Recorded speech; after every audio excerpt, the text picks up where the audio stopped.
The email pinged. Meeting with Carter. My stomach did a little flip. This had to be it. The project lead position. I'd poured my soul into that AI, the one that was already saving the company millions. I smoothed down my dress, a nervous habit, and walked towards his office, the one with the obnoxiously large mahogany desk. May, come in, Carter said, his voice oozing a practiced corporate warmth that always set my teeth on edge. He gestured to the plush chair opposite him. Have a seat. I sat, perched on the edge, a smile plastered on my face. I'd rehearsed this moment in my head 100 times. The handshake, the modest thank you, the confident outline of my next steps for the project. He leaned back, steepling his fingers. May, you've been a real asset to the team. Here it comes. And as you know, we're going through a bit of a restructuring. My smile faltered. Restructuring? That wasn't in my script. We've been looking at everyone's strengths, where they can best serve tech dynamics. He paused, his eyes flicking to something over my shoulder. And we've decided that your people skills would be invaluable at the front desk. Reception needs a steady hand, someone personable. The words hung in the air, thick and suffocating. Reception. Again. I felt the blood drain from my face. My carefully constructed composure crumbled. Reception? I managed to croak out, the word tasting like ash in my mouth. Yes, he said, that fake sympathetic smile plastered on his face. It's a crucial role, May, the first point of contact. We need someone reliable there. A flash of memory, sharp and bitter, seared through my mind. 3 years ago, a different company, a different smarmy boss, but the same sickening words. You're just not technical enough, May. That was after I'd single-handedly designed an algorithm that streamlined their entire data analysis process. An algorithm that, funny enough, a male colleague later got a hefty bonus for refining. My eyes drifted to the abstract painting behind Carter's head. A splash of blues and golds that probably cost more than my yearly salary. I knew for a fact my AI innovation, the one they were currently praising as revolutionary, had directly funded that particular acquisition. The irony was a punch to the gut. Carter, I began, trying to keep my voice even, trying to salvage something, anything. My AI project? It's at a critical stage. I have the roadmap for the next phase. I'm the one who built it from the ground up. He shifted uncomfortably. Yes, about that. James has really shown a knack for leadership on that front. He's got a great handle on the technical aspects. James? Of course. James, who barely understood the nuanced coding of the AI's learning protocols. James, who'd spent more time schmoozing Carter over golf than he had in the actual development lab. James, who'd casually presented my progress reports as his own in executive meetings I wasn't invited to. The pieces clicked into place, sharp and painful. So James is the new project lead? I asked, my voice flat. Carter had the decency to look momentarily flustered. Well, yes. The decision has been made. He's already transitioning into the role. He cleared his throat, avoiding my gaze. This move to reception, May. It's for the best. Broaden your skill set. The crushing weight of it all pressed down on me. My master's degree in artificial intelligence, my years of specialized research, my late nights and sacrificed weekends, all of it culminating in this. Being a glorified switchboard operator, pushed aside by a system that valued golf buddies and smooth talkers over actual innovation and hard work. Again, a dull throb started behind my right eye, the familiar precursor to one of my debilitating migraines. Stress was its favorite trigger. I understand, I lied. I didn't understand at all, or maybe I understood too well. I stood up, my legs feeling unsteady. If that's all? Great, May. Glad you're on board. Carter was already turning back to his computer screen, dismissing me as easily as he'd swatted away my career. I walked out of his office in a daze, the polite smiles of my colleagues blurring as I passed. Each step was a hammer blow against my skull. The migraine was coming on fast, a blinding, nauseating wave of pain. I could feel the fluorescent lights of the office amplifying it, the quiet hum of the servers becoming a roar in my ears. I needed air. I needed to escape. I fumbled for my bag, my movements clumsy and uncoordinated. The office door seemed miles away. Finally, I was out, stumbling onto the bustling city street. The cacophony of car horns, chatter, and construction was a fresh assault on my senses. The pain was a white-hot poker now, stabbing through my eye, down my neck. I pressed the heel of my hand against my temple, trying to hold myself together. Disoriented, vision swimming, I took a step off the curb. A horn blared, deafeningly close. I turned my head, a slow, agonizing movement. Bright headlights, the monstrous grill of a truck bearing down on me. There was a sickening lurch in my stomach, a moment of pure, unadulterated terror, then a blinding flash and darkness, utter and complete. I woke up with a gasp, sucking in air like I'd been drowning. My heart hammered against my ribs, a frantic drumbeat in the sudden, shocking silence. Where was I? Not the hospital, definitely not the afterlife, unless heaven smelled faintly of lavender laundry detergent and old textbooks. My eyes struggled to focus. Familiar. This room was familiar. My childhood posters on the wall, a cheesy boy band I'd long since disavowed, a map of the solar system. My old battered bookshelf crammed with fantasy novels, my desk cluttered with, were those sketchbooks? I sat bolt upright, a wave of dizziness washing over me. This was my old bedroom, my parents' house, but that was impossible. I hadn't lived here in over a decade. Must have hit my head harder than I thought, I mumbled, my voice raspy. A vivid dream, a hallucination brought on by the trauma. That had to be it. I swung my legs over the side of the bed, expecting the familiar plush carpet of my apartment. Instead, my feet met cool, worn wood. Okay, the dream was really detailed.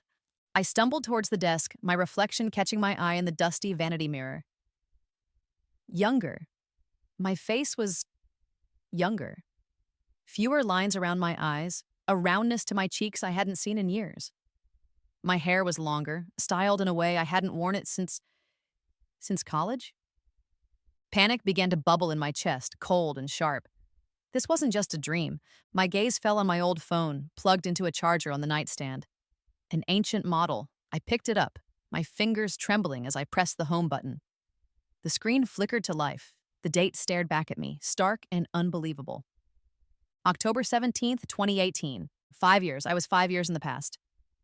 No, no, no, no. The words were a choked whisper. I scrambled back, a full-blown panic attack clawing at my throat. My breath came in ragged gasps. This couldn't be happening. Time travel? Rebirth? It was the stuff of science fiction, not my tragically mundane life. My eyes darted around the room, searching for an anchor, for something that made sense. They landed on the open sketchbook on my desk. My handwriting. My sketches. Crude early versions of Arya, my AI. The one James had stolen? The one that had gotten me demoted. The original concept, right there in faded pencil lines. These were the very sketches I thought I'd lost during a messy apartment move years ago. The accident. It flooded back with horrifying clarity. The screech of tires, the crushing impact, the searing pain, then nothing. I remembered the sensation of being thrown, the world tumbling, the sickening crunch. I should be dead, but I wasn't. I was here, 5 years ago. A wave of nausea hit me and I swayed, gripping the edge of the desk for support. I was alive. Somehow, impossibly, I'd been given a second chance. The faint sound of a news report drifted from the living room downstairs, something about breakthroughs in quantum computing. I remembered that news cycle. At the time, it had seemed like a distant, almost abstract development. Now, with the knowledge of the next 5 years burning in my brain, I knew. Quantum computing was the key. It was the paradigm shift that would unlock the true potential of artificial intelligence, the very potential I'd been striving for. My gaze fell upon a stack of old mail on the corner of my desk. A thick envelope from Tech Dynamics. My heart clenched. I knew what this was. Rejection. I'd applied to them straight out of my master's program, full of bright ideas and ambition. I tore it open, my hands shaking. While your academic achievements are commendable, Miss Lin, your proposed projects seem overly ambitious for an entry-level position. Perhaps focus on more established methodologies. Condescending, dismissive. Even back then, they couldn't see the potential. They wouldn't. not until I spoon-fed it to them, only to have it snatched away. A strange calm began to settle over the panic. The raw, visceral memory of Carter's smug face, the sting of James's betrayal, the crushing weight of that final demotion. It was all still so fresh. But now it wasn't just a bitter memory, it was fuel. I looked at my younger self in the mirror. The shock was still there, lurking in the depths of my eyes, but something else was rising to the surface. A flicker of steel. A spark of fierce, unyielding determination. This time, I whispered, my voice surprisingly steady. This time, I won't let them take what's mine. This wasn't just a second chance at life. It was a second chance to build my legacy, on my own terms. And this time, I knew exactly who my enemies were and exactly how they operated. The panic eventually subsided, replaced by a cold, clear focus I hadn't felt in years. Maybe ever. My previous life, with all its frustrations and failures, was now an invaluable roadmap. I wasn't just Mei Lin, the bright but naive AI specialist anymore. I was Mei Lin, the woman who had seen the future, her future, and knew every pitfall, every betrayal, every opportunity that lay ahead. I spent the first few days in a fugue state, reacclimating to a world that was both familiar and 5 years out of date. My parents, thankfully, just attributed my quietness and disorientation to a bad flu. I let them. It was easier than trying to explain the inexplicable. My old laptop, bless its clunky, slow heart, became my command center. I started by creating a timeline, a meticulous, color-coded chronicle of every significant technological advancement, every market shift, every major company event I could recall from the next 5 years. IPOs that skyrocketed, startups that imploded, disruptive technologies that appeared out of nowhere. It was all there, locked in my memory. One thing became immediately clear: going back to tech dynamics was out of the question. Even if I could somehow stomach working for them again, what was the point? To try and prevent James from stealing my work? To try and convince Carter of my worth? No, that was playing their game, a game I was destined to lose in their arena. The very thought left a bitter taste in my mouth. No, I wouldn't just avoid tech dynamics. I would crush tech dynamics. I would build my own company, a rival that would make them obsolete. The idea, once it took root, bloomed with a terrifying, exhilarating intensity. My next step was to map out my allies. Who in this timeline could I trust? Who hadn't yet been jaded or pushed out by the toxic tech culture I knew so well? The name that screamed out at me was Zara, my best friend. Or she had been my best friend in the other life. We'd met in our first coding boot camp, 2 women in a sea of men, and instantly bonded over late-night debugging sessions and a shared sarcastic wit. But as the years went on, as the microaggressions and stolen credit wore her down, our friendship had frayed. She'd eventually left the tech industry altogether, defeated and heartbroken. The memory still stung. But here, now, in 2018, that Zara, the vibrant, passionate Zara, still existed. I found her online profile, a bright, hopeful picture smiling back at me. She was working at a small, struggling startup, her talent clearly underutilized. The reunion was emotional, more so for me, obviously. I had to bite back tears as I hugged her. The relief of seeing her, whole and unbroken by the future I'd witnessed, washing over me. To her, I was just an old friend reaching out after a few years of sporadic contact. "May! Oh my God, it's been ages!" she'd exclaimed, her hug warm and genuine. "What have you been up to? Still plotting to take over the world with your robot minions?" I laughed, a real, genuine laugh. Something like that, Z. Something like that. I couldn't tell her the truth, not yet. Maybe never. How could I explain that I was mourning a friendship that, for her, hadn't even died yet? Instead, I talked about a new AI concept I was developing, something revolutionary. I saw the spark in her eyes, the one I remembered from our early days, the one that had been extinguished in the other timeline. "I need a brilliant UI/UX designer," I'd said, keeping my voice casual. "Someone who can make complex tech feel intuitive and beautiful. Know anyone?" Zara's grin was infectious. "You're looking at her, Lynn." Next, I needed to validate my core AI concepts, the ones that would become Arya. I couldn't just build what I remembered. I needed to ensure the foundational principles were solid, especially with the quantum computing advancements on the horizon. For that, I turned to Dr. Chen, my old university professor. He was a kindly, eccentric genius who had always encouraged my more out there ideas. I approached him under the guise of a former student seeking advice on a purely theoretical research project. I laid out the core architecture of Arya, carefully framing my future knowledge as hypothetical breakthroughs. He'd listened intently, his brow furrowed in concentration, occasionally peppering me with probing questions that, thankfully, I could answer with the unerring accuracy of hindsight. May, he'd said finally, a slow smile spreading across his face. This is remarkably insightful, ambitious certainly, but the underlying logic is sound. If, and it's a big if, these theoretical processing capabilities you describe were to become reality. He trailed off, his eyes alight with the thrill of intellectual possibility. He didn't know just how real they were about to become. His validation, even in this cautious academic form, was a huge boost. Then came the money. I had some savings from my previous life, a modest nest egg I'd been slowly building. In this timeline, that money was sitting in a low-interest savings account. I liquidated every penny. It wasn't much, but it was a start. Then, with the timeline as my guide, I made a series of calculated, high-risk investments in tech stocks I knew were about to explode. It felt like cheating, like playing poker with a marked deck, but the demotion, the humiliation, Carter's smug face, it all burned away any guilt. This was war, and I was using every weapon at my disposal. With a small trickle of investment income starting to flow, I began to code.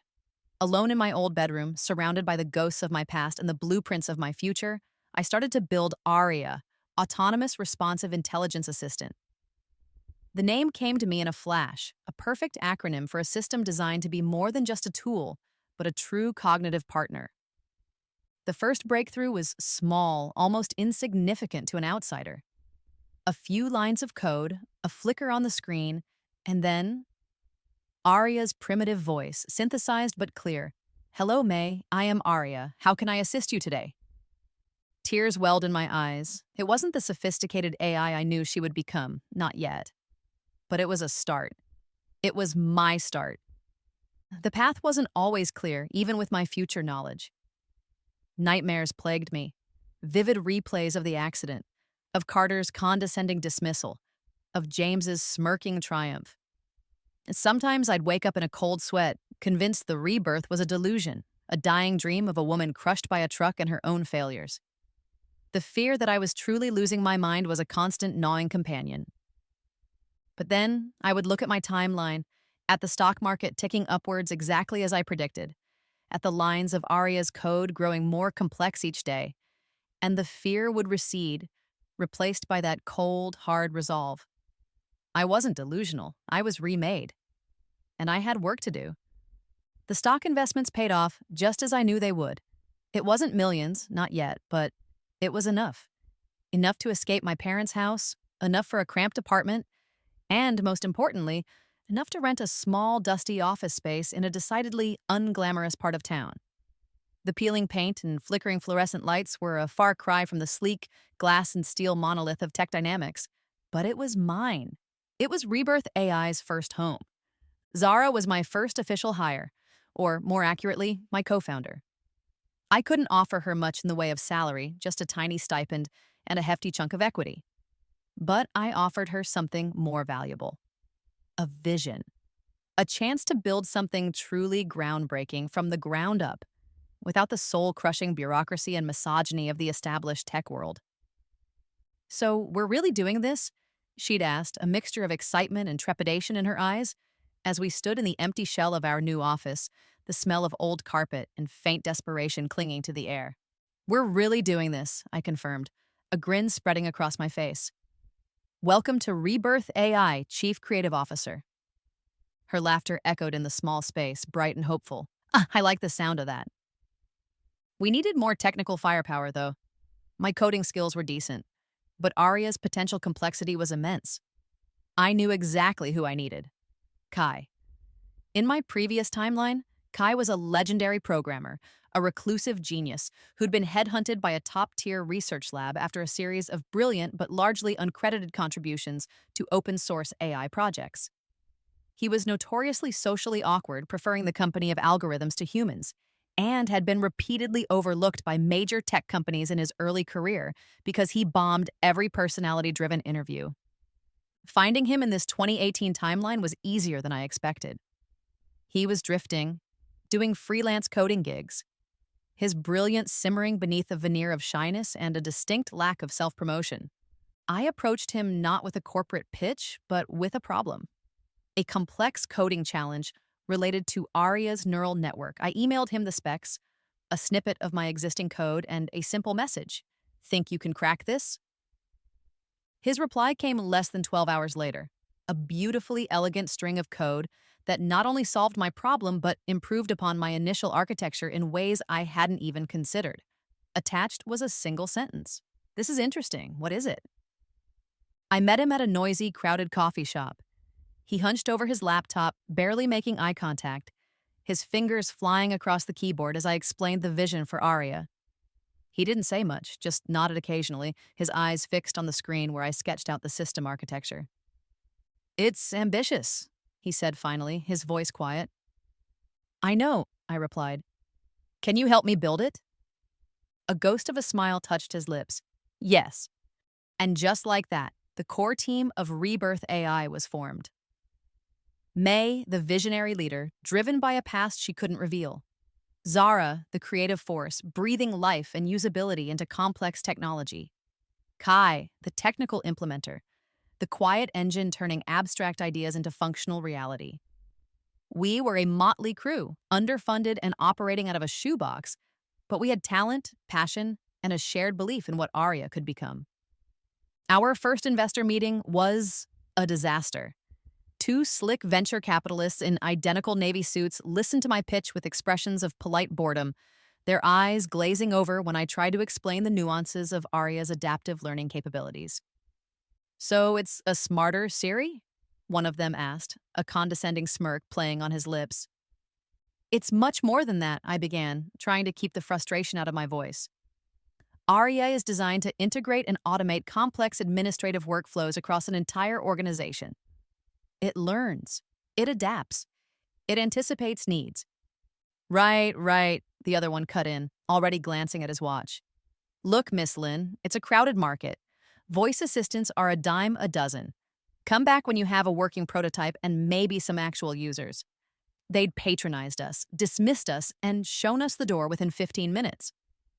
Walking out of their gleaming office tower and back into the gritty reality of our own neighborhood, the rejection stung. But it also hardened our resolve. Idiots, Zara muttered, kicking at a loose piece of gravel on the sidewalk. They wouldn't know innovation if it bit them on their overpaid backsides. Kai, surprisingly, offered a rare comment. Their loss, their understanding of AI is rudimentary. I managed a weak smile.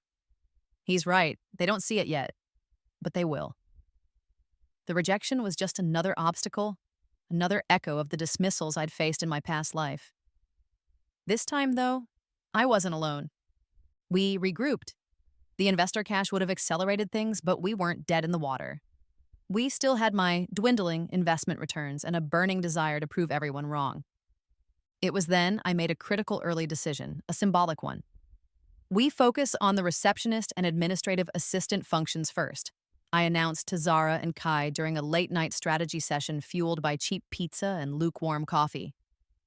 We build an AI that can do that job better, more efficiently, and more cost-effectively than any human. Zara raised an eyebrow. Going for the jugular, are we? Directly targeting the role they keep trying to shove you into? A grim satisfaction settled in me. Exactly. They want someone with people skills at the front desk? I'll give them the most skilled, most efficient, most personable person they've ever seen, and she'll be pure code. The irony was delicious, but the technical challenges were immense. Voice recognition was our first major hurdle. Arya could understand commands perfectly in a quiet, controlled environment. But in a noisy office with multiple people talking, background chatter, and different accents, she fell apart, misinterpreting commands, dropping calls, scheduling meetings for 3 a.m. It nearly derailed the entire project. Weeks blurred into a frustrating cycle of coding, testing, and failing. Doubt began to creep in. Maybe those VCs were right, Zara said one evening, her voice heavy with exhaustion, as we stared at yet another garbled transcription from Arya. Maybe this is too much, too soon. Even Kai looked despondent, which was truly alarming. But I couldn't let them give up. I wouldn't. I remembered the sting of Carter's words, the humiliation. That memory, once a source of pain, was now a relentless goad. No, I said, my voice firm. We're close. I can feel it. We're missing something simple. We pulled an all-nighter, then another. Fueled by caffeine and sheer stubbornness, we tore apart the voice recognition module, line by line, algorithm by algorithm. And then, in the gray, pre-dawn light of the third day, Kai, his eyes red-rimmed but shining, found it. A tiny flaw in the noise cancellation filter, a subtle miscalculation in the phonetic analysis. He made the adjustment. We ran the test sequence again. Silence. Then, Arya's voice, clear and crisp, cutting through the simulated office noise we'd programmed. Good morning, how may I direct your call? A wave of triumphant laughter, bordering on hysteria, erupted in our tiny office. We'd done it. A few weeks later, we ran our first full demo. A laptop, a microphone, and Arya. She flawlessly answered calls, scheduled appointments, took messages, and even handled a deliberately irate customer. Played with gusto by Zara, with calm, unflappable professionalism. Watching Arya perform those tasks, the very tasks I'd been demoted to, a bittersweet ache settled in my chest. It was a victory, a significant one. But it was also a stark reminder of what I was fighting against and why this was only the beginning. The foundation was built. Now it was time to build the empire. The Innovate AI conference was a big deal, or at least it was supposed to be. For Rebirth AI, it meant a tiny, overlooked booth in the far corner of the sprawling convention hall, sandwiched between a company selling ergonomic keyboards and another hawking AI-powered cat toys. We'd pooled our last remaining funds for the cheapest possible exhibitor package. Zara had worked miracles with a shoestring budget, making our little 10 by 10 space look surprisingly professional with sleek banners and a looping demo of Arya in action. Kai, predictably, was hiding in the small storage space behind the backdrop, ostensibly monitoring the demo's server stability. I was a bundle of nerves and forced enthusiasm, trying to engage the occasional curious passerby, most of whom were clearly just looking for the free coffee station. The air buzzed with the self-important chatter of tech executives and eager startup founders, a familiar symphony of buzzwords and ambition. And then I saw him, James. He was holding court at the much larger, much flashier Tech Dynamics booth, looking every bit the rising star executive. Sharp suit, confident smile, a small entourage of junior employees hanging on his every word. He hadn't changed a bit from my memories. Or rather, in this timeline, he hadn't yet become the man who would so casually take credit for my life's work. Here, now, we were strangers. He wouldn't know me from Adam. The thought sent a strange jolt through me. He eventually made his way down our aisle, a proprietary smirk already forming on his face as he scanned the smaller, less significant booths. His gaze flickered over Rebirth AI, lingered for a half-second on our banner, and then dismissed us, his eyes moving on, searching for something more worthy of his attention. He didn't recognize me. Of course he didn't. In this reality, our paths hadn't crossed in any meaningful way. The Mei Lin he would eventually help demote didn't exist for him yet. Later that afternoon, he circled back, this time with Carter in tow. Carter, looking grayer and slightly more paunchy than in my future memories, but still possessing that same air of smug self-importance. They paused near our booth, not to look at our tech, but because James was pointing out something on his phone to Carter.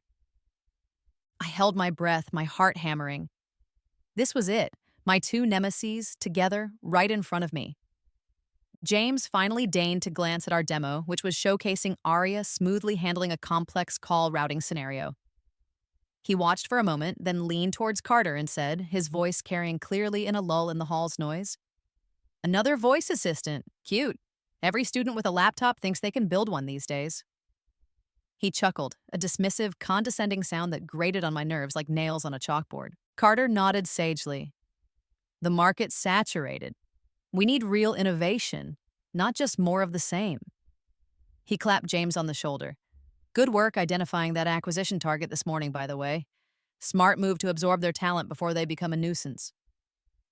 My blood ran cold. Acquisition target. Absorb their talent. Eliminate competition. They were already developing similar technology to Arya. Of course they were. The concepts weren't unique to me. It was the execution, the depth of the AI, the foresight that mattered. And they were months, maybe even a year, behind where Rebirth AI already was with Arya's core capabilities. But they had resources, marketing muscle, and a ruthless willingness to either buy out or crush anyone who got in their way. Zara, who had been quietly observing my reaction, leaned closer. "You okay, May? You look like you've seen a ghost." "Worse," I muttered, my eyes still fixed on James and Carter as they moved away, completely oblivious to the storm raging inside me. "I've seen the future, and it's trying to screw me over. Again." "What are you talking about?" Zara asked, her brow furrowed with concern. I couldn't tell her everything, not the whole crazy truth about rebirth and future knowledge, but I could tell her some of it. I have a really bad feeling about tech dynamics," I said, choosing my words carefully. "That guy, James, and his boss, Carter, I think they're working on something very similar to Arya, and they won't hesitate to bury us if they see us as a threat." Zara's eyes narrowed. "Your intuition again, huh? The one that told you to invest in those obscure tech stocks that suddenly tripled in value?" I gave a weak, non-committal shrug. "Something like that." "All right," she said, a new determination in her voice. "So, what's the plan, Nostradamus? How do we stay ahead of these corporate sharks?" "We accelerate," I said, the decision forming instantly. "We cut every non-essential feature. We focus purely on core functionality and scalability. We need to be faster, better, and first to market with something undeniably superior." My mind was already racing, calculating, reprioritizing. The game had just become a lot more dangerous. As the conference began to wind down for the day, I saw James again. He was alone this time, lingering near our booth, pretending to be engrossed in his phone. But I saw it. The quick, furtive snap of his phone's camera aimed directly at our displayed tech specs and the Arya interface. He was gathering intelligence. The threat wasn't just hypothetical anymore. It was standing right there, a wolf in a bespoke suit, already circling. My hand clenched into a fist. Let him look. Let him underestimate us. He had no idea what was coming for him. He had no idea that the woman whose work he was already, in a way, planning to steal had already lived through his betrayal once, and this time she was ready. 6 months. 6 months of relentless, caffeine-fueled, sleep-deprived work. Our tiny office became a second home, then a first. Takeout boxes piled up, whiteboards were covered in frantic scrawls of code and diagrams, and the lines between day and night blurred into a continuous cycle of development. Rebirth AI had grown. We were 15 strong now, a mix of bright-eyed interns Zara had recruited from a local design school, and a few more quiet, brilliant coders Kai had unearthed from the depths of online programming forums. And Arya was magnificent. She had transcended her initial receptionist role. Now she could handle complex administrative tasks across multiple departments.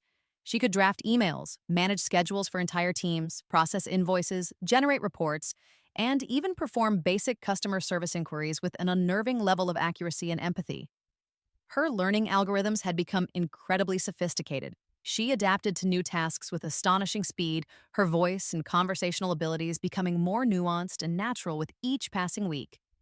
The breakthrough came when a medium-sized healthcare provider, frustrated with their bloated administrative costs and inefficient patient scheduling system, took a chance on us.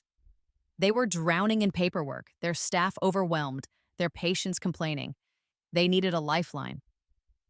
We deployed Arya across their network of clinics. The implementation was terrifying. This was our first real-world test, our first major client. If Arya failed, Rebirth AI would be finished before it even truly began. The first few days were rocky. Minor glitches, unexpected user errors, moments when I thought my heart would pound its way out of my chest. But Arya learned. She adapted. Kai and I were practically living at their headquarters, troubleshooting, tweaking, refining, and then it clicked. Suddenly, appointments were being scheduled with flawless efficiency. Patient records were updated in real time. Billing inquiries were resolved instantly.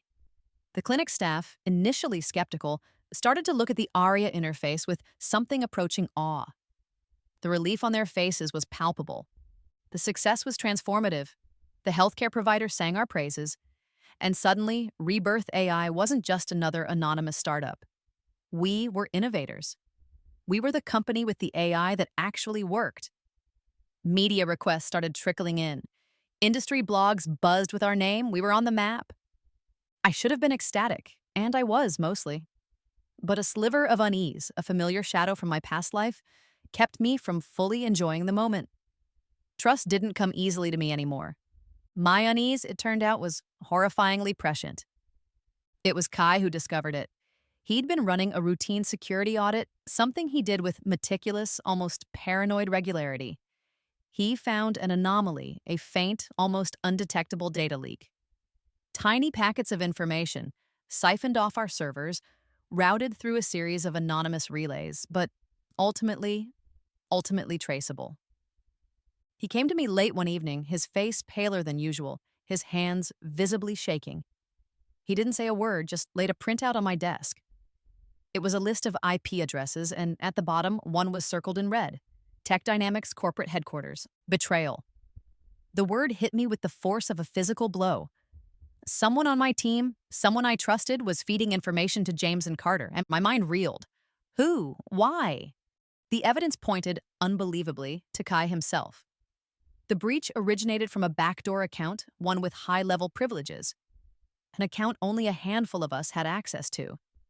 An account that Kai had set up. The confrontation was one of the hardest things I'd ever had to do, harder even than facing Carter's demotion. This was different. This was personal. I called Kai into my office, the printout lying between us like a coiled snake. Zara stood beside me, her expression a mixture of disbelief and anger. Kai, I began, my voice tight. Explain this. He stared at the paper, his usual stoic composure crumbling. He wouldn't meet my eyes. The silence stretched, thick with accusation. Finally, he spoke, his voice barely a whisper. They approached me. Tech Dynamics. After the Innovate AI conference. James, I asked, the name tasting like poison. He nodded. And Carter, they were impressed with my work, with Arya? Impressed enough to try and steal it? Zara interjected, her voice sharp. Kai flinched. They offered me a position, Director of AI Development, a substantial salary, stock options, recognition. His eyes, when he finally lifted them to meet mine, were filled with a desperate, conflicted pain. May, you have to understand. All my life I've been overlooked, dismissed. They saw my talent. They valued it. The desire for recognition. I understood that all too well. It was a raw, human need. Tech Dynamics hadn't just offered him money. They'd offered him the validation he craved. The validation he felt he wasn't getting with us, a small, struggling startup. My heart ached for him, even as anger simmered beneath the surface. So you sold us out? I asked, my voice dangerously quiet. I didn't give them everything, he stammered. Just concepts, early framework designs. Nothing critical. I thought I could manage it. Give them enough to keep them interested, but not enough to truly hurt Rebirth AI. Foolish, naive, but I also saw the fear in his eyes. He was in over his head. Zara looked ready to explode. Nothing critical? Kai, they're building a direct competitor based on our stolen ideas. I held up a hand, silencing her. My mind was racing. Firing Kai was the obvious choice, the justifiable choice. But what would that accomplish? Tech Dynamics would still have the information he'd already given them, and Kai, brilliant but flawed, would be lost to us. An idea sparked, audacious and risky. What if, I said slowly, what if this isn't a betrayal, Kai? What if it's an opportunity? He stared at me, uncomprehending. What? They want our concepts? Fine, let's give them concepts. I leaned forward, my eyes locking with his. But not our real concepts. You go back to James and Carter, you tell them you're fully on board, you become their inside man, and you feed them exactly what we want them to have. Zara gasped. May, are you serious? You want him to be a double agent? They think they're playing us, I said, a cold smile touching my lips. They have no idea. Kai, I'm not going to offer you a director position. I'm offering you a full partnership stake in Rebirth AI. Right here, right now. You help us beat Tech Dynamics, you help us expose them, and you will get the recognition you deserve, not as their pawn, but as a co-founder of the company that changed everything. Kai looked from me to Zara, his expression a whirlwind of shock, guilt, and a dawning, hesitant hope. You would trust me? After this? I trust your brilliance, Kai, I said, and I trust that you know, deep down, who the real innovators are. This is your chance to prove it. He was silent for a long moment. Then, he gave a single decisive nod. I'll do it. The counter-espionage campaign began immediately. Kai, with our guidance, started feeding Tech Dynamics carefully curated misinformation. Flawed algorithms, dead-end development paths, slightly outdated concepts. Enough to seem plausible, but ultimately designed to lead them down a rabbit hole of wasted time and resources. It was a dangerous game. The stress was immense. Every communication from Kai, every meeting he had with James and Carter was fraught with tension. Then, the news broke. A splashy press release, picked up by all the major tech journals. Tech Dynamics announces Atlas, the revolutionary AI assistant poised to transform the workplace. The accompanying description of Atlas was familiar, eerily familiar. It was Arya, or rather a clumsier, less sophisticated version of Arya, built on the very stolen concepts Kai had initially leaked, peppered with the flawed misinformation we'd since fed them. James was quoted extensively, talking about his vision for the future of AI, his voice full of a confidence he didn't deserve. Zara was furious. They're not even trying to hide it. They just slapped a new name on our work. But I smiled, a genuine, predatory smile. Let them, I said. Let them build their atlas on a foundation of lies and stolen code. They have no idea what Arya is about to become. They have no idea that their star informant is leading them into a trap. The game was afoot. And for the first time, I felt like I was finally playing my own hand, not just reacting to theirs. The betrayal had stung deeply. But from that wound, a new, sharper strategy had been born. 1 year. It felt like a lifetime. Rebirth AI was no longer a scrappy underdog.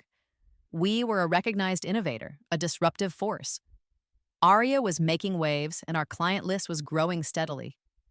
We'd moved out of the cramped, dusty office and into a sleek, modern space with actual windows and reliable air conditioning.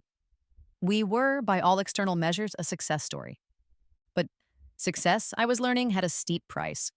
The relentless pace, the constant pressure, the underlying hum of my secret war with Tech Dynamics, it was taking its toll. Headaches were a near-constant companion, a dull throb behind my eyes that often escalated into full-blown migraines, echoing the physical manifestation of stress that had plagued me in my previous life. I was mainlining coffee, skipping meals, and running on fumes. Sleep was a luxury I rarely indulged in. My friendship with Zara, once the bedrock of Rebirth AI, was showing cracks.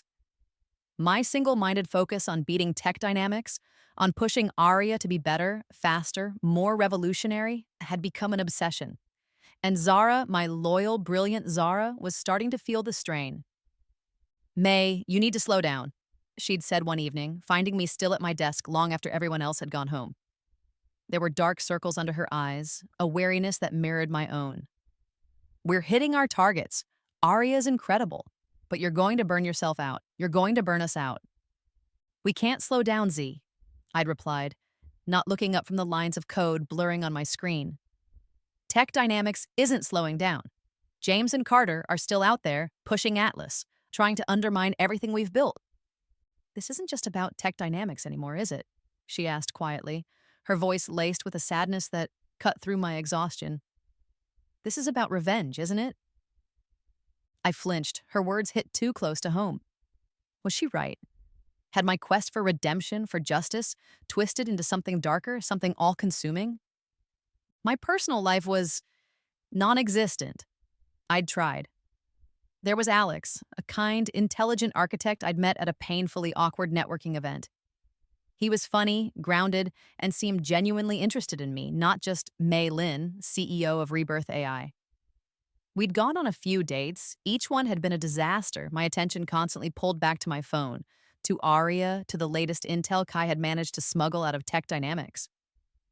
One evening, Alex had patiently listened as I'd spent 20 minutes dissecting a competitor's latest software update, completely oblivious to the fact that he'd been trying to tell me about a major award his firm had just won. He'd just smiled sadly, paid the bill, and said, "May, you're brilliant, and you're building something amazing. But you're not really here, are you?" He hadn't called again. I couldn't blame him. The breaking point with Zara came on her birthday. I'd completely forgotten. I'd been buried in a critical Arya upgrade, a complex new feature that would, I was convinced, leave Atlas in the dust. I'd stumbled out of my office late that night, my eyes gritty with fatigue, to find Zara still at her desk, a single, sad-looking cupcake with an unlit candle sitting in front of her. The guilt hit me like a punch to the gut. "Z, I'm so sorry." She didn't look at me. "It's fine, May," she said, her voice flat. "I get it. The company comes first. It always comes first." "That's not fair," I protested weakly. "Isn't it?"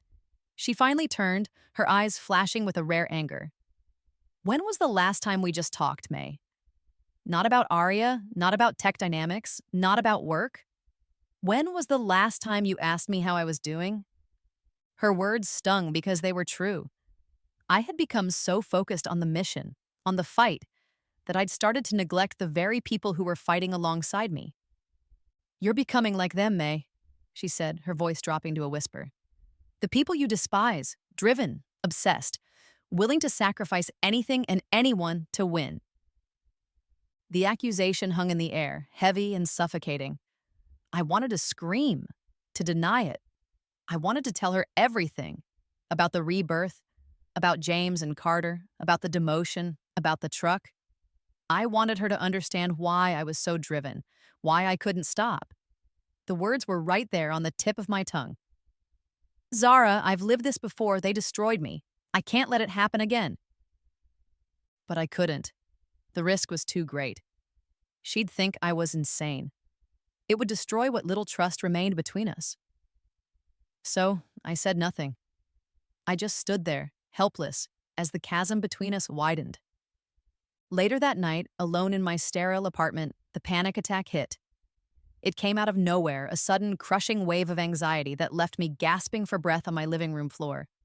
My heart hammered against my ribs, my vision tunneled. Was Zara right? Was I repeating the same self-destructive patterns that had led to my demise in my previous life? The migraines, the overwork, the broken relationships. It was all so terrifyingly familiar. The memory of the truck accident flashed in my mind, vivid and horrifyingly detailed. The screech of tires, the blinding headlights, the sensation of impact. This was my second chance, yes. But what if it was my only second chance? What if, by some cosmic irony, I was destined to fail, to be crushed, no matter how many lives I was given? I curled into a ball, tears streaming down my face, the weight of my past and the fear of my future threatening to suffocate me. I had to find balance. I had to fix things with Zara.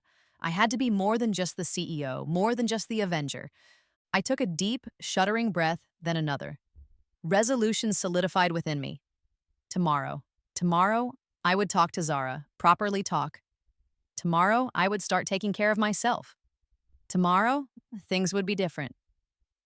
And then my phone buzzed. A news alert. Tech Dynamics announces imminent launch of Atlas AI. Insiders predict a market revolution. The image accompanying the article was of James, grinning triumphantly, Carter standing proudly by his side. My blood ran cold. My resolve to find balance, to slow down, shattered into a million pieces. The fight wasn't over. It was about to enter its most critical phase. The personal costs would have to wait. Winning was the only thing that mattered. Atlas launched, and it was a problem, a big one. Tech Dynamics, with its massive marketing budget and established reputation, threw everything they had behind the launch. Slick commercials, fawning media coverage, aggressive sales tactics. James was everywhere, the smug face of their revolutionary AI. And while Atlas was, as we knew, built on a foundation of stolen concepts and the flawed data Kai had fed them, to the untrained eye, to the average corporate client, it looked impressive.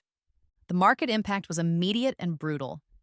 Potential Rebirth AI clients, who had been on the verge of signing contracts, suddenly hit the brakes. "We need to evaluate Atlas," they'd say, their voices tinged with a new caution. "Tech Dynamics is a proven entity. We need to do our due diligence." Our sales pipeline, once flowing steadily, slowed to a trickle. The buzz around Rebirth AI, so vibrant just weeks before, was drowned out by the eightless hype machine. Investor panic followed swiftly. Our early backers, the ones who'd believed in us when we were just a crazy idea in a dusty office, started calling, their voices tight with anxiety. "May, what's going on? Atlas is eating your lunch. Have you considered a merger? Maybe it's time to think about an exit strategy." The pressure to sell, to capitulate, to become just another footnote in Tech Dynamics' story was immense. I consulted with lawyers, the best IP attorneys I could find. Their advice was disheartening. Proving intellectual property theft in AI development, especially when the core concepts weren't patented, a deliberate strategy on my part to avoid tipping off Tech Dynamics too early, was notoriously difficult. It would be a long, expensive, and very public legal battle with no guarantee of success. A battle that a company of our size could ill afford. Then came the board meeting. Our small, informal board, mostly comprised of our seed investors and a few industry advisors, convened an emergency session. The mood was grim. I presented my strategy to highlight Arya's superior performance, her adaptability, the flaws we knew were lurking beneath Atlas's shiny exterior. It wasn't enough. "May," one of the investors said, his voice heavy with regret, "we believe in you. We believe in Arya. But Tech Dynamics is a behemoth. They can outspend us, outmarket us, and now it seems outmaneuver us." A vote of no confidence. It wasn't explicitly stated, but the implication hung heavy in the air. They were losing faith. The whispers of replacing me as CEO, of bringing in someone more experienced to navigate these treacherous waters, began to circulate. It was my lowest point, lower even than the demotion. Then, at least, the anger had been a driving force. Now I just felt tired, bone-achingly weary. I sat alone in my office, long after everyone had left, the city lights twinkling mockingly outside my window. Was this it? Was I destined to fail no matter how hard I fought, no matter which timeline I was in? The thought of giving up, of just walking away from it all, was a seductive whisper in the back of my mind. Unexpectedly, Zara appeared in my doorway. We hadn't really spoken, not properly, since her birthday. The tension between us was a palpable thing.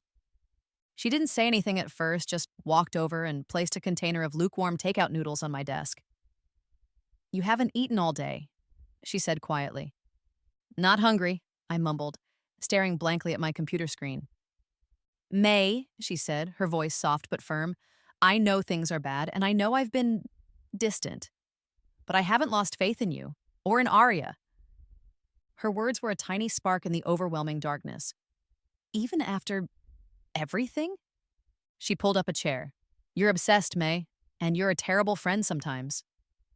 A ghost of a smile played on her lips. "But you're also a goddamn genius. And Arya is revolutionary. Those Tech Dynamics bastards may have stolen your early ideas, but they don't have your vision. They don't have your drive."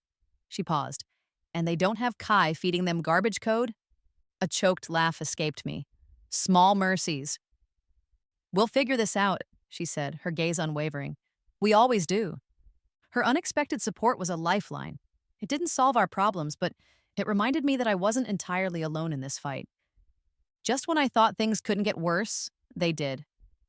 We were in the middle of a crucial demo for a consortium of potential European investors, a deal that could secure our financial future, a deal that could give us the leverage we needed to fight back against tech dynamics.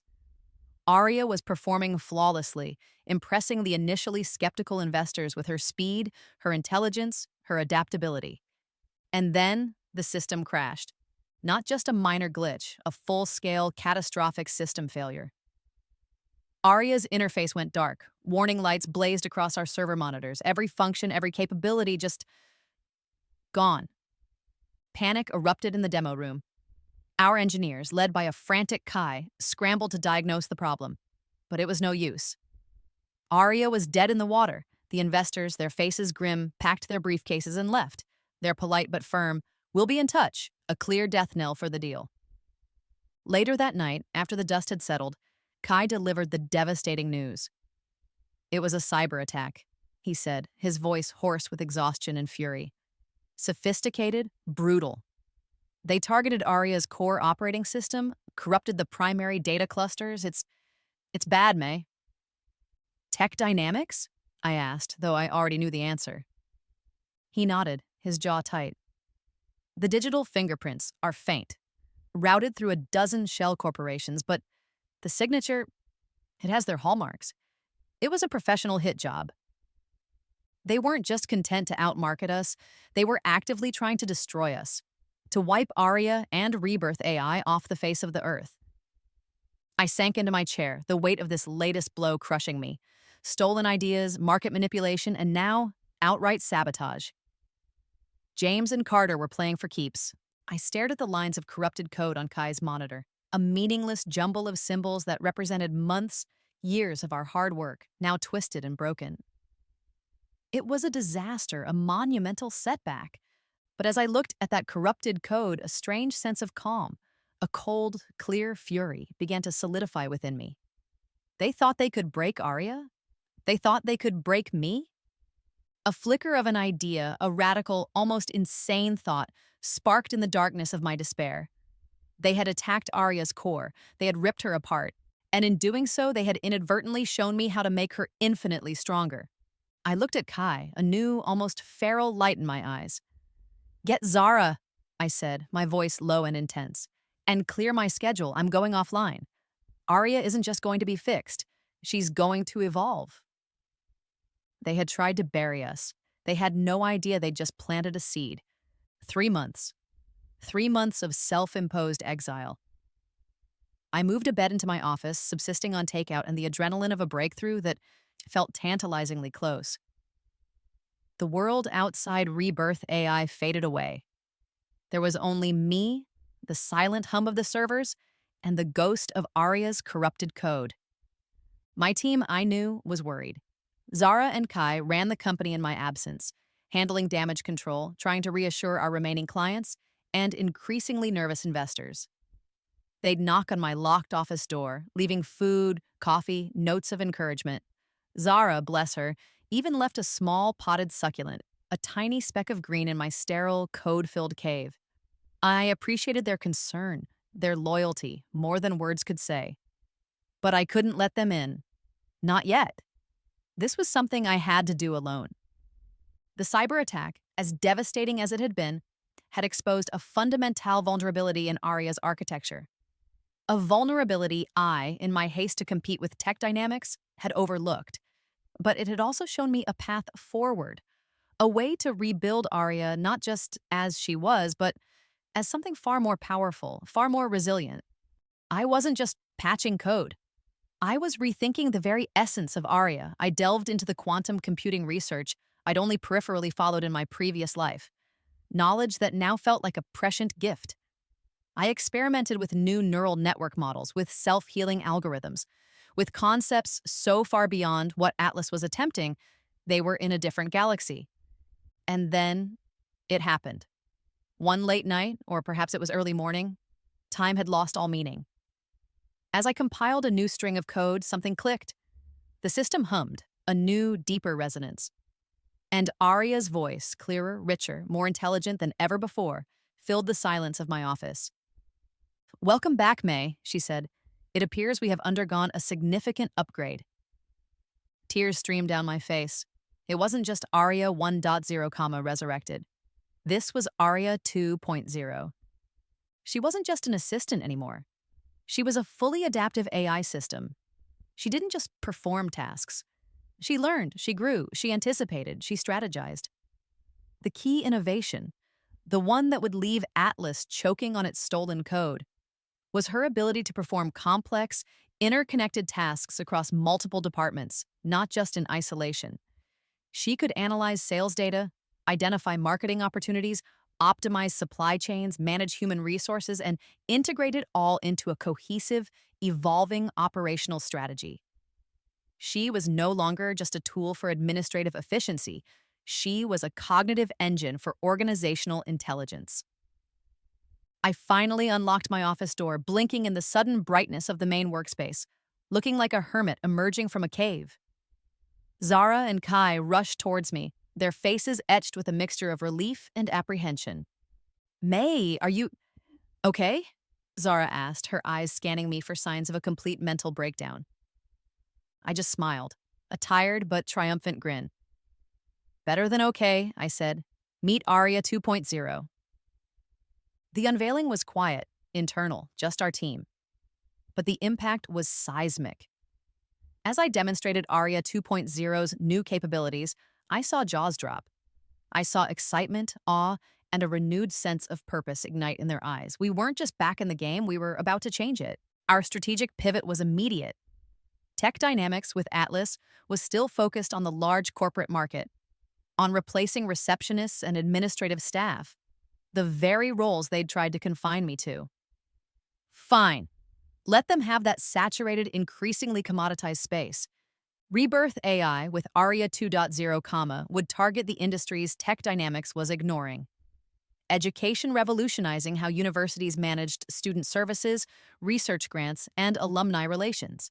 Small and medium-sized businesses offering them enterprise-level AI capabilities at an affordable price point, leveling the playing field. Nonprofits, streamlining their operations so they could focus more of their resources on their actual missions. Our first major Arya 2.0 implementation was at a large state university, an institution drowning in bureaucratic inefficiency. Arya 2.0 didn't just automate tasks, she optimized entire workflows, from student admissions to course scheduling to financial aid distribution. The results were astounding. Student satisfaction soared, administrative costs plummeted. The university became a vocal advocate, and the positive publicity was priceless. The success of Arya 2.0, and the visible shift in my own demeanor began to heal the rifts that had formed. Zara and I had a long, heartfelt conversation. I didn't tell her about the rebirth. The secret still felt too fragile, too unbelievable. But I apologized for my obsession, for my neglect, for forgetting her birthday. I told her how much her friendship, her partnership meant to me. "I know you've been through hell, May," she said, her eyes soft. "And I know you're fighting demons I can't see. Just try to let me in a little, okay? We're in this together." Things even improved with Alex, the architect. I called him, apologized for being a distracted, work-obsessed mess. To my surprise, he suggested coffee. This time, I left my phone in my bag. We talked for hours about his work, about my heavily redacted work, about life. He was still kind, still funny, still grounded. He became an anchor, a reminder that there was a world beyond AI and corporate warfare. He helped me rediscover a semblance of work-life balance, something I'd thought was lost to me forever. Industry recognition followed. Arya 2.0 won a major innovation award, beating out a dozen larger, more established tech companies. The irony was not lost on me when I saw James and Carter in the audience, their faces stony, as I accepted the award on behalf of Rebirth AI. They knew. They knew Atlas was already becoming obsolete. They knew their stolen concepts and cyber attacks hadn't been enough to stop us. The final beat of this evolutionary phase came in an email. An innocuous subject line, industry collaboration proposal. The sender? James Allister, Executive Vice President, Tech Dynamics. He wanted a meeting to discuss potential synergies between Tech Dynamics and Rebirth AI. A slow, cold smile spread across my face. The hunted had become the hunter. The confrontation I had been working towards through 2 lifetimes was finally at hand. And this time, I would be setting the terms. The meeting was set on my terms, in my house. Rebirth AI's headquarters, now a sleek, modern office buzzing with the quiet confidence of a company on the rise, was a world away from the dusty shoebox where we'd started. The conference room overlooked the city, a panoramic view that spoke of ambition and achievement. My ambition. My achievement. James and Carter arrived looking conspicuously out of place. Their expensive suits seemed too stiff, their expressions a poorly concealed mixture of surprise and unease as they took in the vibrant, energetic atmosphere of our office. This wasn't the struggling startup they'd tried to crush. This was a contender. The power dynamic was so palpably reversed, it was almost comical. I sat at the head of the large glass conference table, Zara and Kai flanking me. They were no longer just my employees. They were my partners, my trusted allies. James and Carter sat opposite, looking like supplicants. "Mr. Carter, James," I began, my voice calm, measured. "Thank you for coming. Your email mentioned synergies." Carter cleared his throat, attempting to project an air of his old authority, but it fell flat. "Miss Lynn, impressive operation you have here. Quite the growth." "We've been fortunate," I replied, a slight smile playing on my lips. James, ever the charmer, leaned forward. "May, if I may be frank, Tech Dynamics has been impressed with Rebirth AI's recent innovations, particularly Arya 2.0. We believe there's a significant opportunity for our two companies to combine resources, an acquisition to be precise, a very generous one, I might add." There it was, their desperation, wrapped in a veneer of corporate jargon. "An acquisition?" I feigned surprise. "But Atlas is doing so well, isn't it?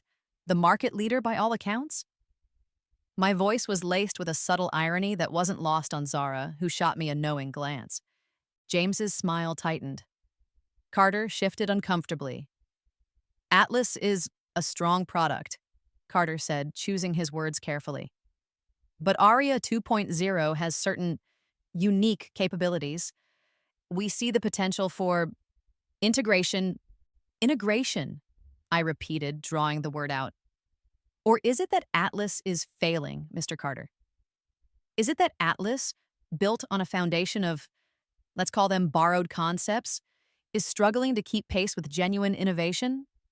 Carter's face flushed. "Now, see here, Miss Lynn." James cut him off, his voice still smooth, but with an underlying edge of steel. "Arya is a remarkable piece of technology, May. No doubt about it, but the AI market is complex. Patent disputes can be messy, costly. Tech Dynamics has a formidable legal team. A veiled threat, the same old playbook." I leaned back in my chair, my gaze steady. "Are you threatening us with legal action, James? For infringing on patents for technology that was, in fact, developed within these very walls, using concepts that originated in my research?" The air in the room crackled with tension. "We have documentation," James blustered, though a flicker of uncertainty crossed his eyes. "Proof of Atlas's independent development timeline." "Do you?" I asked, my voice dropping to a dangerous softness. "Because I also have documentation. Documentation of corporate espionage, records of unauthorized data access, evidence of a rather sophisticated cyber attack that, funnily enough, originated from IP addresses linked to Tech Dynamics." Carter went pale. James's composure finally cracked. That's a baseless accusation." "Is it?" I pressed a button on the conference console. The large screen behind me flickered to life, displaying a complex web of data flows, highlighted IP addresses, and damning forensic evidence from the cyber attack on Arya 1.0. And then the pièce de résistance. "You see, James," I said, my eyes locking onto his, "you made one critical miscalculation. You assumed that everyone you try to manipulate is as short-sighted and self-serving as you are." I paused for effect. "Kai?" Kai, who had been silent throughout the exchange, leaned forward.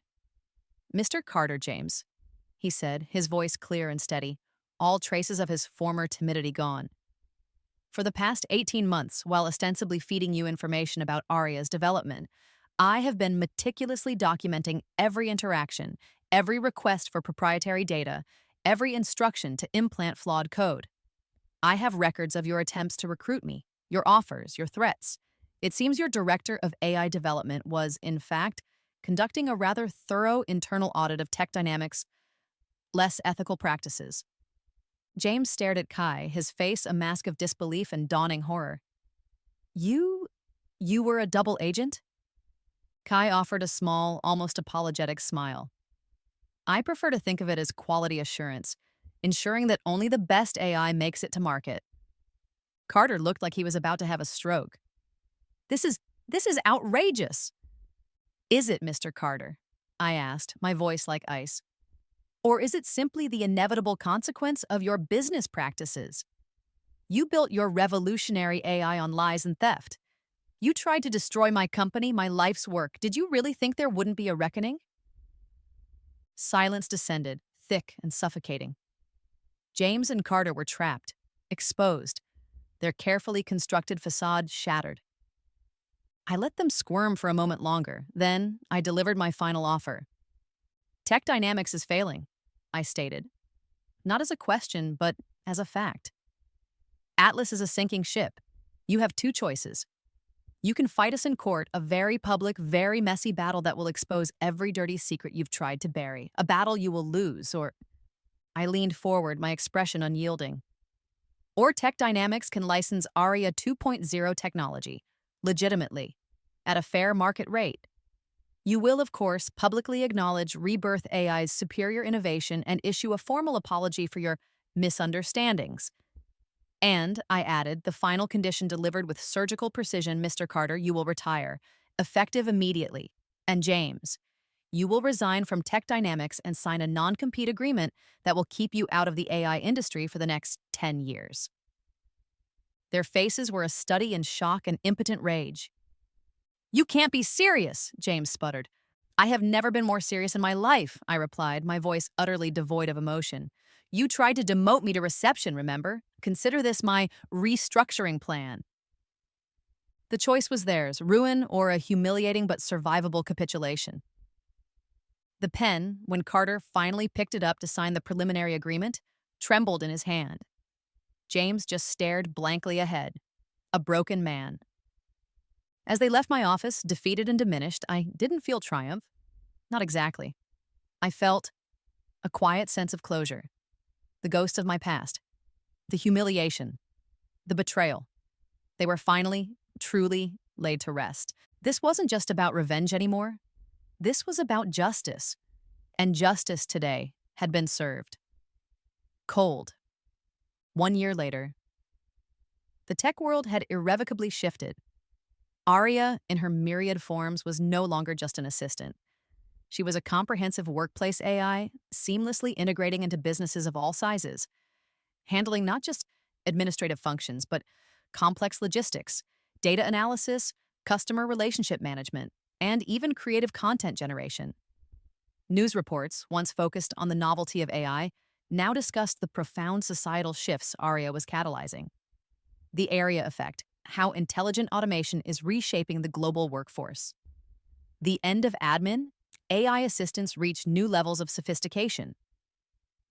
I found myself on industry panels not as a scrappy startup CEO, but as a thought leader, discussing the ethical implications of the technology I had unleashed. The questions were no longer about if AI would change the world, but how we would manage that change. Tech Dynamics, as predicted, was struggling. They'd rejected my licensing offer, too arrogant, too stubborn to admit defeat. Carter had retired, albeit disgracefully, after Kai's evidence of their corporate espionage was strategically leaked, anonymously, of course. James had vanished from the tech scene, his career in ruins. Tech Dynamics had tried to develop their own competing technology to Arya 2.0, pouring millions into a futile effort to catch up. They were now a shadow of their former selves, a cautionary tale whispered in Silicon Valley boardrooms. Their stock had plummeted, and rumors of impending bankruptcy were rife. But the revolution Arya had sparked wasn't without its human cost. The news was filled with stories of administrative professionals, receptionists, office managers, people whose roles were becoming increasingly redundant in the face of AI's relentless efficiency. Their faces, their anxieties, their uncertain futures, they reminded me uncomfortably of my own past vulnerability. I couldn't ignore it. The irony was too stark. I, who had been demoted and dismissed, had created a technology that was now displacing thousands. My quest for personal justice had inadvertently created a much larger, more complex ethical dilemma. Driven by this unease, I launched a new initiative within Rebirth AI, a foundation dedicated to retraining and upskilling workers displaced by AI. We partnered with educational institutions and vocational programs to create pathways into new careers, careers that AI could augment rather than replace. It was a small step, a drop in the ocean, but it felt necessary. One day, I visited a mid-sized logistics company that had recently implemented Arya across their entire operation.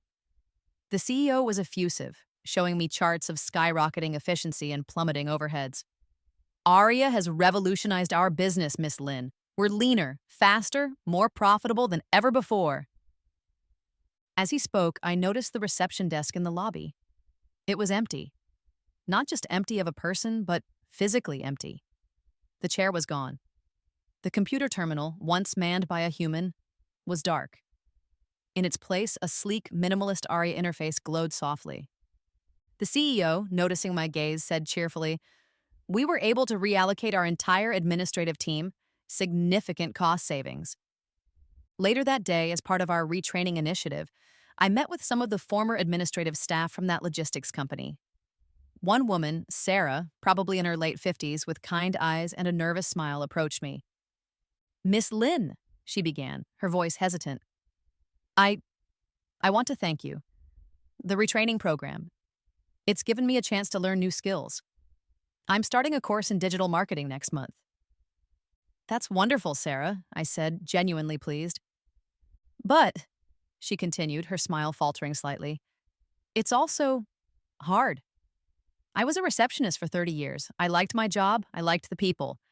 This Arya of yours, it's amazing. But it also took something from me, from a lot of us." She looked at me, her gaze direct, challenging. Was it worth it? Her question echoed in my mind long after I left. Was it worth it? My personal revenge had been achieved. Tech Dynamics was a ruin. James and Carter were gone. I had built an empire. But what was the broader consequence? Had I just become a different kind of Carter, restructuring lives on a massive scale, all in the name of efficiency and progress? The parallels were unsettling. I had sought to replace those who had wronged me, and in doing so, I had created a tool that was replacing countless others, many of whom had done nothing to deserve it.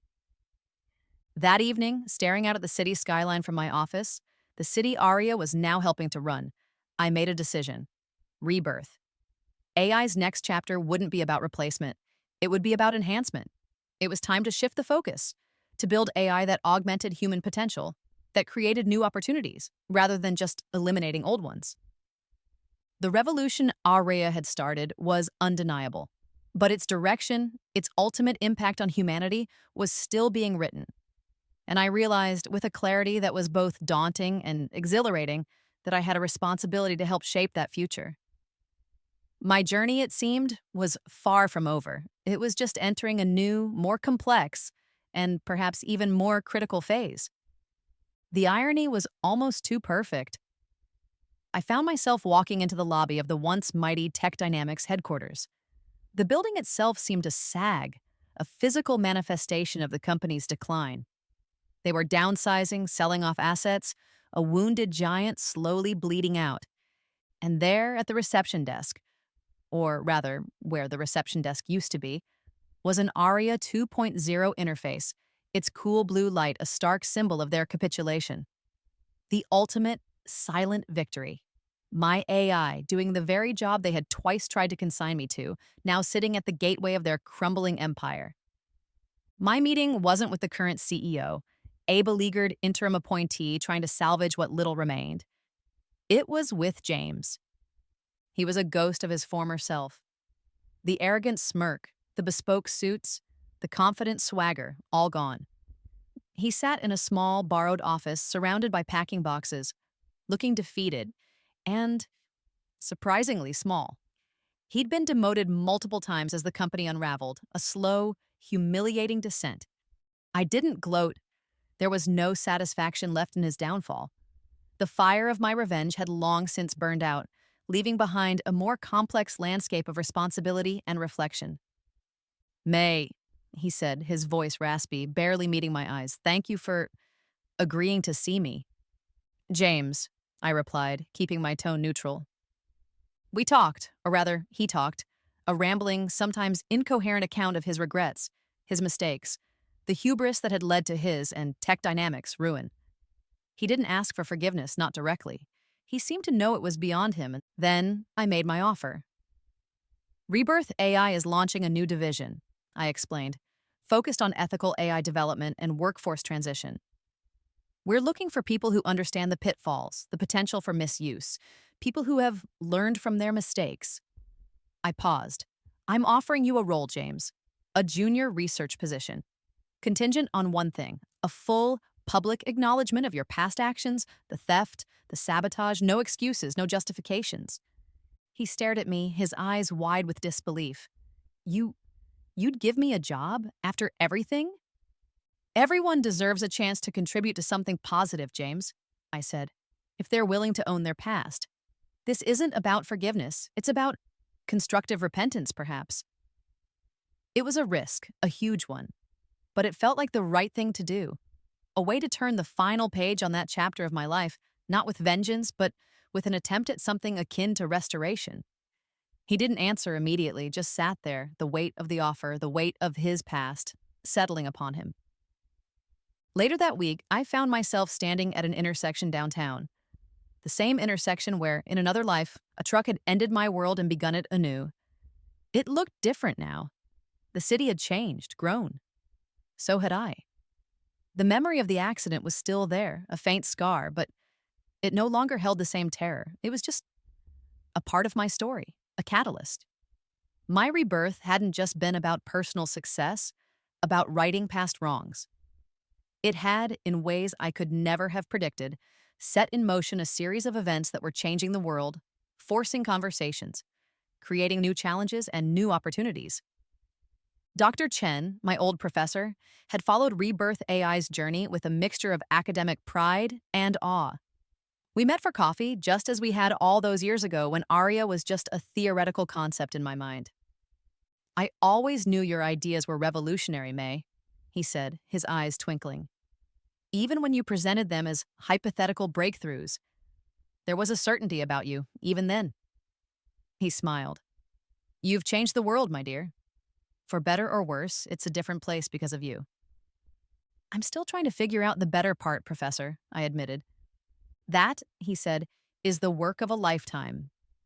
At the annual Tech Innovator Awards, where Rebirth AI swept most of the major categories, I stood on stage, not alone, but with Zara and Kai by my side.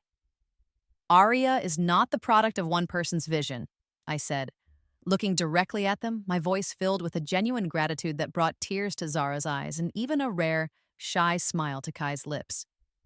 "It is the result of a team of brilliant, dedicated, passionate individuals who believed in an impossible idea and worked tirelessly to make it real." The applause was deafening, but it was their faces, their shared triumph, that meant the most. My next big project, the one that now consumed my days and nights, was already underway. AI that didn't replace, but augmented. Tools that empowered human creativity, enhanced human intellect, fostered collaboration. Arya 3.0, as we were provisionally calling her, wasn't about doing tasks for people. She was about helping people do those tasks better, more insightfully, more humanely. It was a new frontier, filled with its own complexities and ethical quandaries, but it felt right. It felt like the natural evolution of my journey. The final scene of this chapter of my life unfolded a few weeks later. I was in my office, conducting interviews for a new role in our ethical AI division. A young woman sat opposite me, nervous but articulate, her resume impressive, her passion for the ethical application of technology palpable. Her name was Emily, and on her resume, under previous employment, was a single line: receptionist, tech dynamics. I looked at her, this bright, capable woman who, in another version of my story, could have been me. The irony wasn't lost, but this time there was no bitterness, no desire for symbolic retribution. This time, I wasn't thinking about replacing her or anyone else. I smiled. Emily, I said, tell me about your ideas for the future of AI. The circle felt complete. Not a closed loop, forever repeating the past, but an ascending spiral. From demotion to rebirth, from revenge to revolution, and now, hopefully, towards a future where technology and humanity could not just coexist, but elevate one another. The work, as Dr. Chen had said, of a lifetime, and I was just getting started.